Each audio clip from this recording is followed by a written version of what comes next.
Welcome to Fieldsports Britain, where you get the whole programme plus the playlist. We have the technology. Coming up, double dealing. Want to keep your deer permission and your venison, then don't skulk off after the gralloch. Roy Lupton is on song. We have news, we have views, we have reviews of our other shows, Airheads and Fishing Britain. First, the fallow season starts and Dom Holtam has the best seat in the house. It's B-Day. That sounds wrong.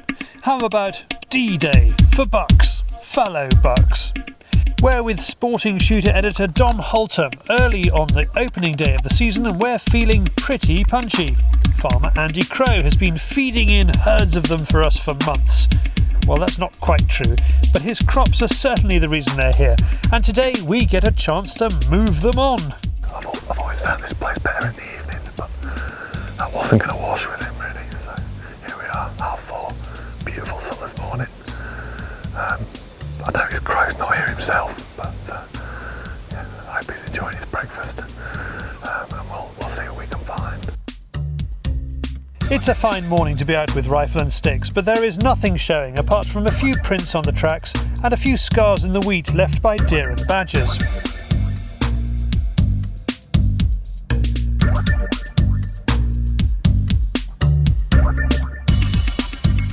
As we get to the wood, the deer suddenly materialise, and so does some cooler, breezier weather. But it explains why they're tucked in and not out and about like we'd hoped. Dom spots this young doe, but oh no, it's a case of dude looks like a lady. No real easy shot through the trees because of the hanging branches and what have you, and no real easy way to get anywhere closer to him, so I think we'll leave him. Crack on. Next we get a glimpse of a roebuck, but what's that noise?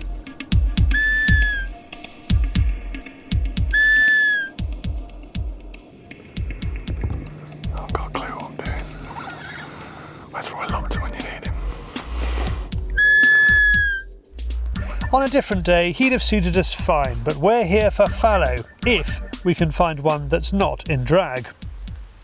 Even here, where it is quite short straw, if a deer's laying down, the chances of you actually getting to see it until you're on top of it are fairly slim. All you can do is kind of scan the top of the crop and keep an eye out for any handlebars that are poking out. That means every time you see a thistle you have a heart attack. The next thistle Dom sees is actually a deer with his younger mate. They appear and disappear like Loch Ness monsters in the mist. There's no shot, so we need to work our way along the margin.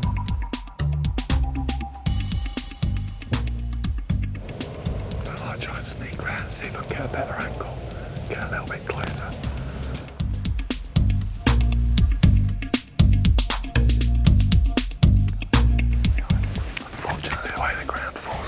Safe shot behind, so we can't pin down a bit.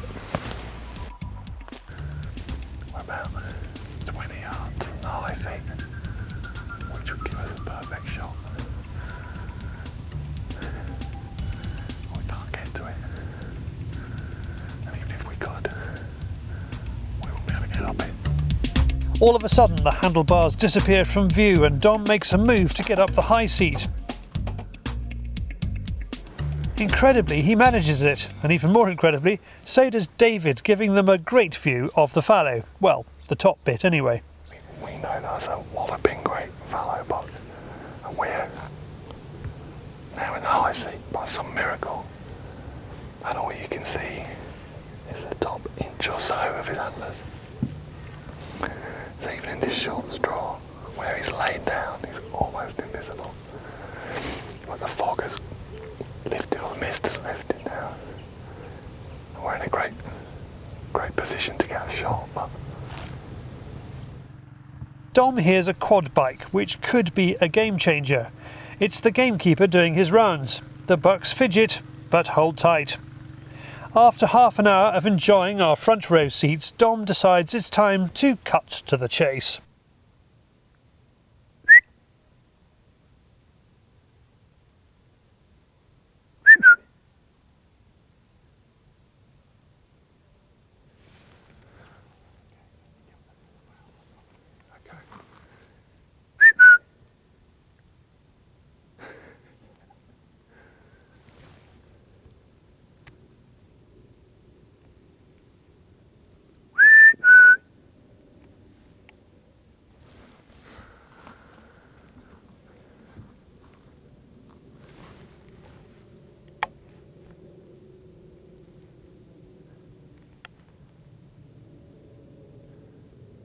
youngster. The younger buck is the first to stand.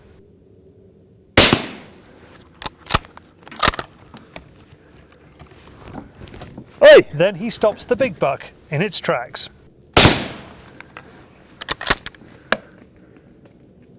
The big buck is just 20 yards along the hedge line. The younger animal fell where it stood. Yes, we gave a bit of a whistle, and another whistle, and another whistle.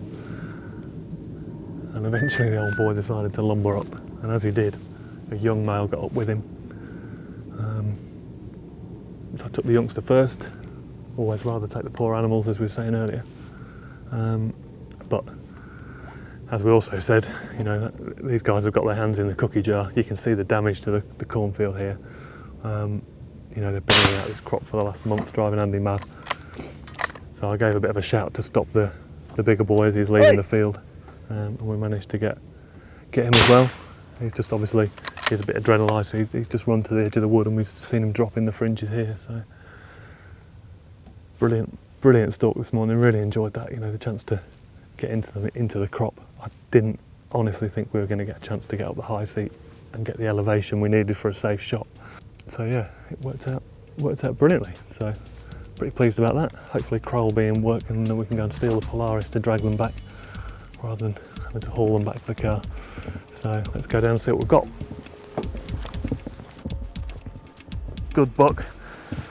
So it'd be lovely to have left him till he's all cleaned off rather than still in velvet, but you know, it's one of those situations where you're here to do a job for the farmer, and the landowner's been hit really hard by these deer. It's not a time to say, oh no, I'll leave him for another day because he'll look nice on the wall. We're here to cull the deer, but he's still a fine animal, and he's been living well on all this and all this wheat. So yeah, hopefully Andy will be pleased. Much younger buck.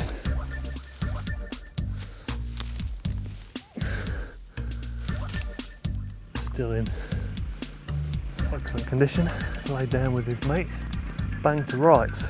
Mr. Crow soon arrives with the buggy, and Dom relays our brilliant morning stalk. Crow is a happy man, although he looks grumpy. Maybe he's just not a morning person. Yeah, it's about a month too late, but yeah. Yeah, I don't know if you've been up the top of the field there. You ought to walk up there, you'll see the damage they've been doing. There's about an acre up there that's completely gone, and that's without all the patches in the next field down. There's probably a couple of acres out there, and it's the same old story. To save Crow's knee, David does the honours.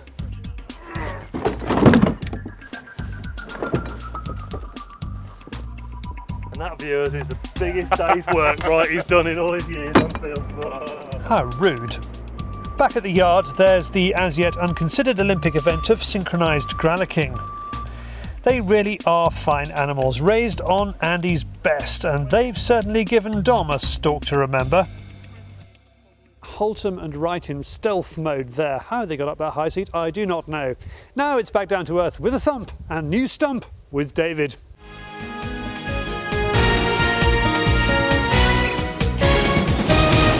This is Fieldsports Channel News. A Commonwealth shooter was held by Scottish police after she booked into an anti-shooting hotel. BASC has now taken up the case with the police, Scotland and the hotel sector following an incident in which Rachel Carey, a BASC member, was accused by hotel staff of being in breach of the law when in lawful possession of a shotgun, and then being unnecessarily questioned by police for 4 hours. It looks like a bumper grouse shooting season in most parts of the UK. Shoots getting ready for the glorious 12th are reporting good-sized broods of young grouse, benefiting from a warm summer and not too much of the rain that can kill chicks off. An American gun shop is giving away a $9,000 helicopter hog hunt. The winner will accompany TV host The Pigman. Here he is heli shooting with Ted Nugent. The competition's being run by Bass Pro, open to Americans and Canadians only.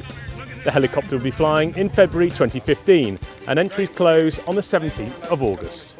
Now forget hamsters, guinea pigs and budgies, and of course, pet dogs. A fox is the future.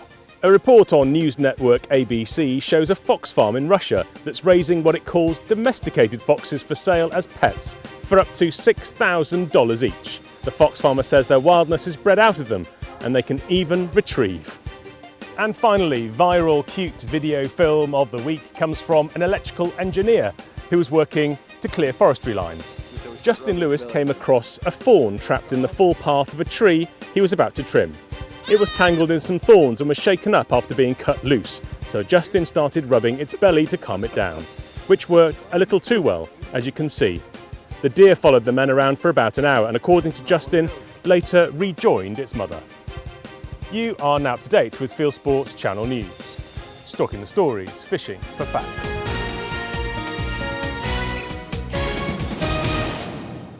Thank you, David, and thank you to everyone else who sent in a Hallo Charlie. Here they are.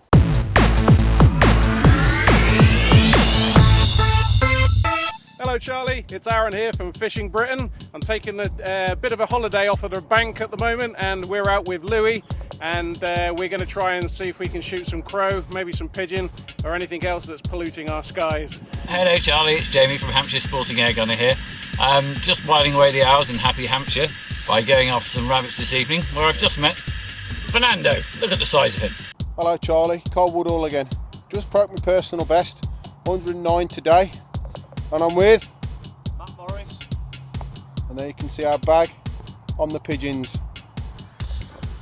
Hello Charlie, Dunks and Louis doing a bit of rabbiting and a bit of squirreling in the beautiful Gloucestershire countryside. That was Send us your own Hallo Charlie. Film yourself on your mobile phone, just a sentence saying Hallo Charlie, who you are and what you're up to. Then share it or email it via YouTube, Facebook, Dropbox, or you send it, you name it, to charlie@fieldsportschannel.tv. Thank you to everyone who sent in a Hallo Charlie. Now, last week Roy got away with a fox and a roe. Let's see if you can do one better this week.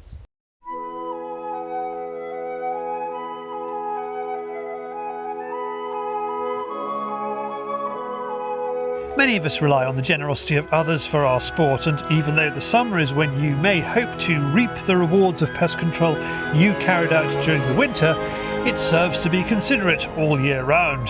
After each time that we've been round, looked for a buck, we're just going to have a quick squeak and just see if we can get any interest from the foxes. We're going to be coming back up in a few nights with the night vision to finish them off, but it'd just be nice if we could clear a few in the daytime. Roy has the chance of a Hampshire buck this evening, but he's doubling up. This ground hosts a commercial shoot, and the partridges are especially easily picked off by the foxes. We stop and call, but the deer are just not moving yet. The sun is on its way down. We've been mooching around, sort of questing around for buck now for about 2 hours, and there's just nothing moving, nothing playing. I'm not sure where we are. I know the rut's been happening in certain parts of Hampshire, and I'm not sure if this cold wind that we've got coming through has just cooled their ardour again a little bit. And all I'm hoping for is they might just get on their feet and become a little bit more active a little bit later on. I think we've probably got about an hour of shootable daylight left. We're just going to go around as many places as we can, just see if we can see any deer on their feet, any movement, change tact a little bit. And then if we see some, we'll see what sort of response we get, because otherwise, when you're just calling into the void of the countryside like this and not getting any responses, it can just seem very demoralising, and at the moment it is. We see our first roe. She's curious but has spotted us. Roy persists, just in case a buck is not far behind. She would have come closer, but she made David standing out on the edge here. And now she's just sitting in there, but it's amazing, even though you know where she is. Incredibly difficult to pick out, and that's in the shorter grass. Crossing to the other side of the farm, and we see this sight. A doe with a youngster, and on the adjacent field, a buck on a doe's tail. Roy thinks he's locked on, and even Roy's charms will be ignored. I'm torn at the moment. I don't know quite which way to go with it. I don't know whether to try for these because we know we're playing, but he is absolutely glued onto a doe. So the chances of him getting to leave and come out and play with us are quite slim. And that wood is far too deep and thick to try and stalk up to him in there at the moment, especially with fading light. Or we go and see if we can find a buck that's a little bit more willing to play somewhere else that's not on the backside of a doe. No, my gut is telling me to try and find something that's not glued on, that we might be able to call out and play with.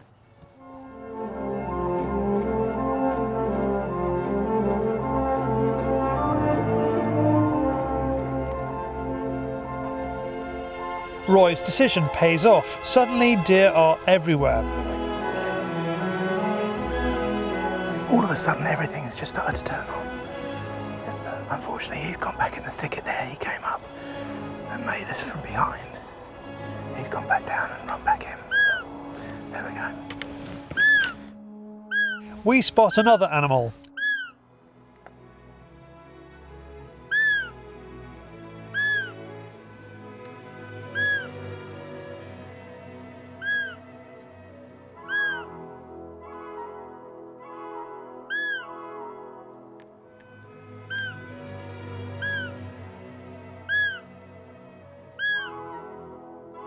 Roy feels we've pushed it as far as we can.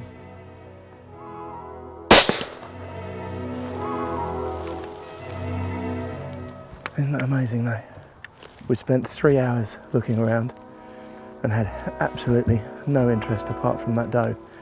And then all of a sudden, in the last half an hour of light, that cold wind's died down, it's got muggy again, and everything's just burst out. Every field that we were looking in had activity. There were just deer moving all over the place. And that's all you need. You just need that little bit of luck, right place at the right time, and for the rut to be in full swing as it is now. But if you'd been walking around here earlier and you didn't know any better, you would have said the place was devoid of deer. But as I say, last half an hour, everything's just come to life. And luckily, we managed to take another one home for the freezer. With the buck in the bag, Roy doesn't head off thinking about venison fillet, but puts in another hour of foxing. The ground is heavily keepered, but with game birds on the ground, it pays to be vigilant. Our third field gives us 2 opportunities in quick succession. As I say, I don't like coming onto an estate and not returning the favour, so it was only fair that we came out and had a go and see if we could clear up a couple of foxes, and luckily we did. So I think I've earned my Burger King now, David. It's your turn. Double whopper. Double whopper with cheese. 2. Oh, I might be able to squeeze one in. The shoot owner is happy, and Roy's roe is going to taste that much sweeter. Well done, Roy, keeping Hampshire happy there. Now from the home counties to the rest of the world of hunting and shooting, it is Hunting YouTube.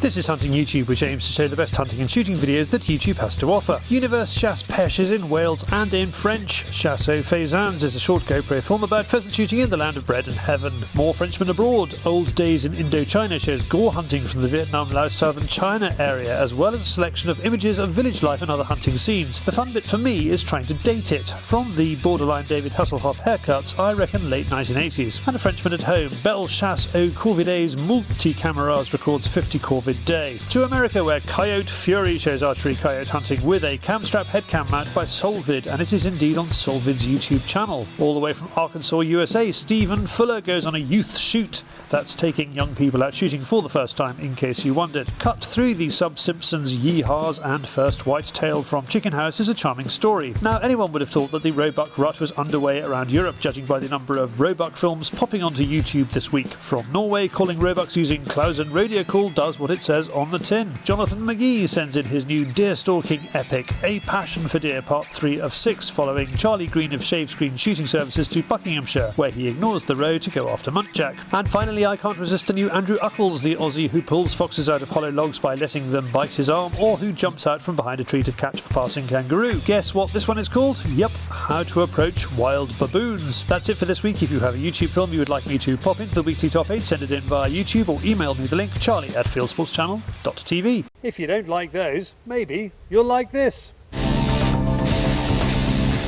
Everything you always wanted to know about trout fishing this week. Howell Morgan is in Iceland discovering a new way of fishing for wild brown trout on pristine streams that tumble down the sides of volcanoes.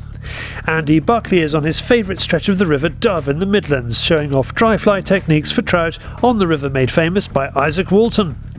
New, why customise your own carp tackle when Daiwa's new DCR website does it so much better? We show you how it all works.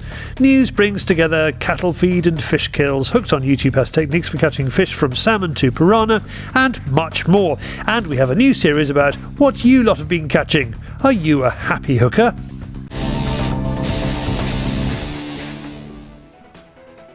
Adaptability is the theme of this week's Airheads. Jamie Chandler is a keen air gunner, despite being born with no hands. James Marchington is using air guns creatively in his garden. Darren Rogers has a test for the FX Boss.